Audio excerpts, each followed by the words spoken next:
हर हर महादेव, राधे राधे, जय सिया राम।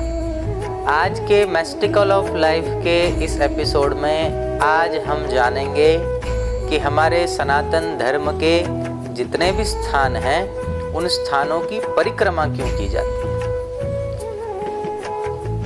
विशेषकर जब हम किसी मंदिर में जाते हैं, किसी देवालय में जाते हैं, यज्ञशाला में जाते हैं, गौशाला में जाते हैं, तो हम देखते हैं कि बहुत से लोग परिक्रमा करते हैं।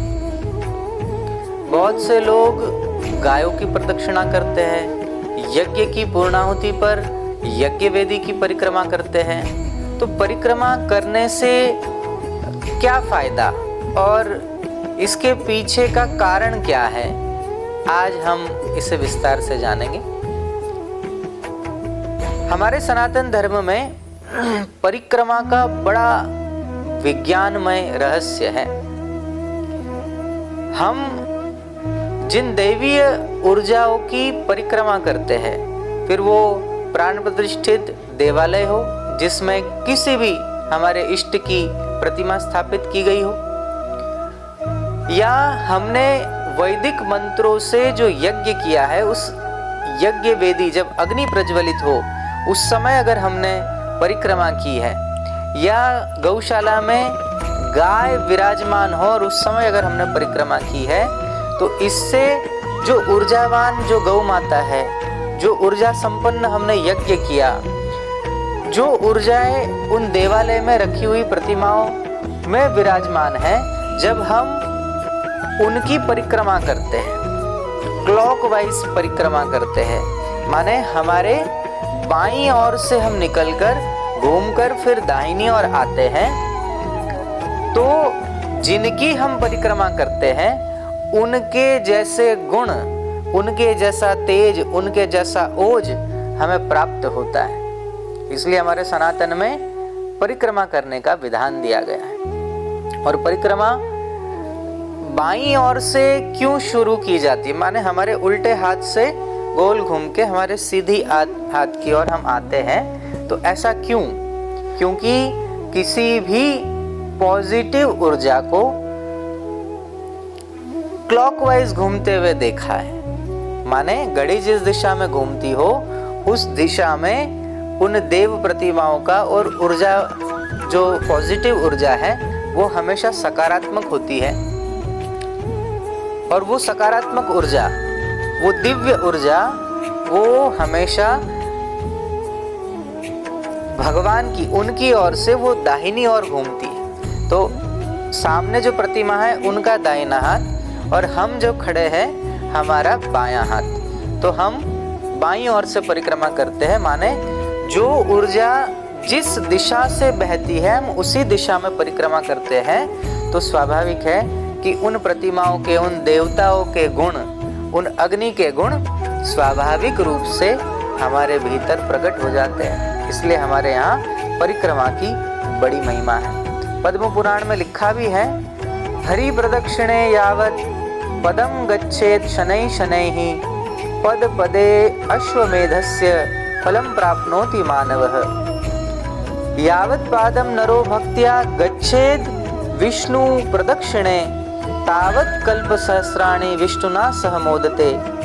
प्रदक्षिणी कृत्यं सर्वं संसारं यत् फलं भवेत् हरि प्रदक्षिणी कृत्यं तस्मात् कोटि गुणं फलम।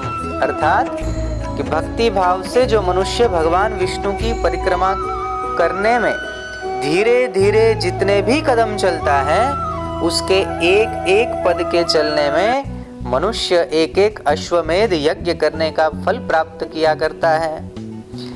जितने कदम प्रदक्षिणा करते हुए भक्त चलता है उतने ही सहस्र कल्पों तक भगवान विष्णु के धाम में उनके ही साथ प्रसन्नता से वो निवास करता है। संपूर्ण संसार की प्रदक्षिणा करने से जो पुण्य प्राप्त होता है उनके भी करोड़ गुना अधिक श्री हरि की प्रदक्षिणा करने से फल प्राप्त हुआ करता है। ये पद्म पुराण का 115वां और 116वां और 117वां श्लोक है। तो प्रदक्षिणा की हमारे शास्त्र में बड़ी महिमा गाई गई है और परिक्रमा करते समय कहा गया कि कुछ बातों का विशेष ध्यान रखना चाहिए। सबसे प्रथम बात कि जिस भी देवी देवता की हम परिक्रमा कर रहे हैं उस समय उनके मंत्र का जप करे या उनके नाम का उच्चारण करे, पहली बात। दूसरी बात, प्रदक्षिणा करते समय किसी के लिए निंदा, किसी की बुराई, किसी की चुगली, झूठ बोलना, क्रोध करना। कभी कभार ऐसा होता है कि साथ में परिवार जब जाता है तो बच्चे उधम मचाते हैं, तो उस समय हम क्रोध करते परिक्रमा करते, शांति से चलो, और क्रोध करते हुए हम परिक्रमा करते हैं, तो यह कदापि भूल न करे। प्रदक्षिणा करते समय क्रोध न करे। कोई मानसिक तनाव आदि हो तो उस समय भी परिक्रमा नहीं करनी चाहिए। उस समय सबसे पहले उस देव प्रतिमा के सामने आप बैठिए, जब मन शांत हो जाए, तनाव शांत हो जाए, फिर आप परिक्रमा प्रारंभ करें। जूते चप्पल आदि पहनकर परिक्रमा नहीं करनी चाहिए और परिक्रमा के दौरान देवी शक्ति से याचना नहीं करनी चाहिए। माने कईयों की आदत होती है परिक्रमा करते करते, हे भगवान मेरी ये मनोकामना पूर्ण हो जाए, हे भगवती मेरी ये इच्छा पूर्ण हो जाए। याचना किसी प्रकार की परिक्रमा करते समय नहीं करनी है।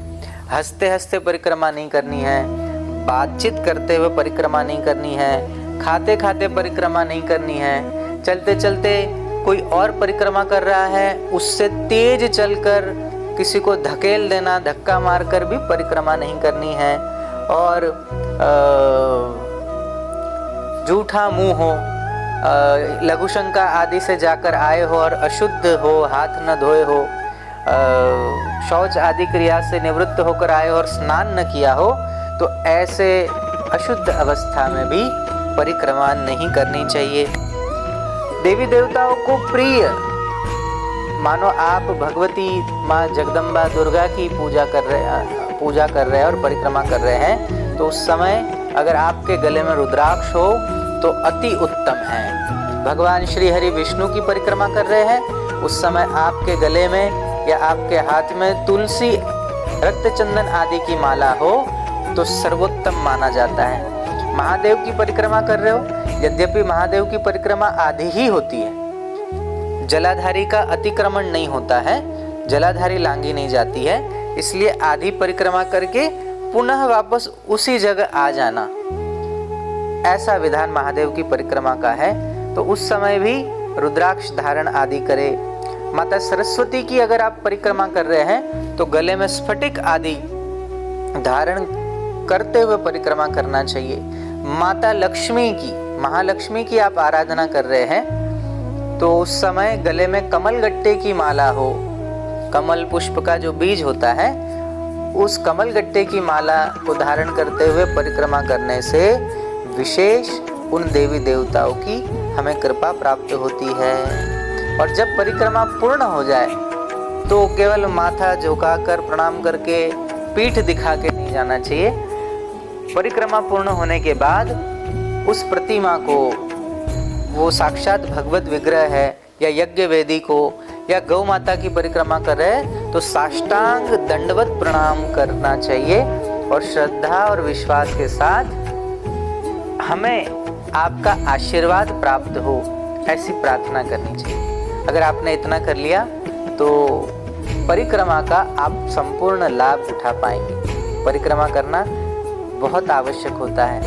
एक भक्त भगवान की परिक्रमा करता है और एक सत्शिष्य अपने गुरु की परिक्रमा करता है, क्योंकि गुरुदेव की परिक्रमा करने से जो गुरुदेव के भीतर जो भाव है, जो उनकी स्थिति है, जो निर्विचारी स्थिति है, उनकी जो परदुख कातरता है, उनका शिष्य के प्रति जो एक आत्मीयता होती है, वो ऐसे जो गुरु जी में जो गुण होते हैं वो शिष्य को प्राप्त होते हैं। भगवान में जो गुण होते हैं वो उनके भक्तों को प्राप्त होते हैं।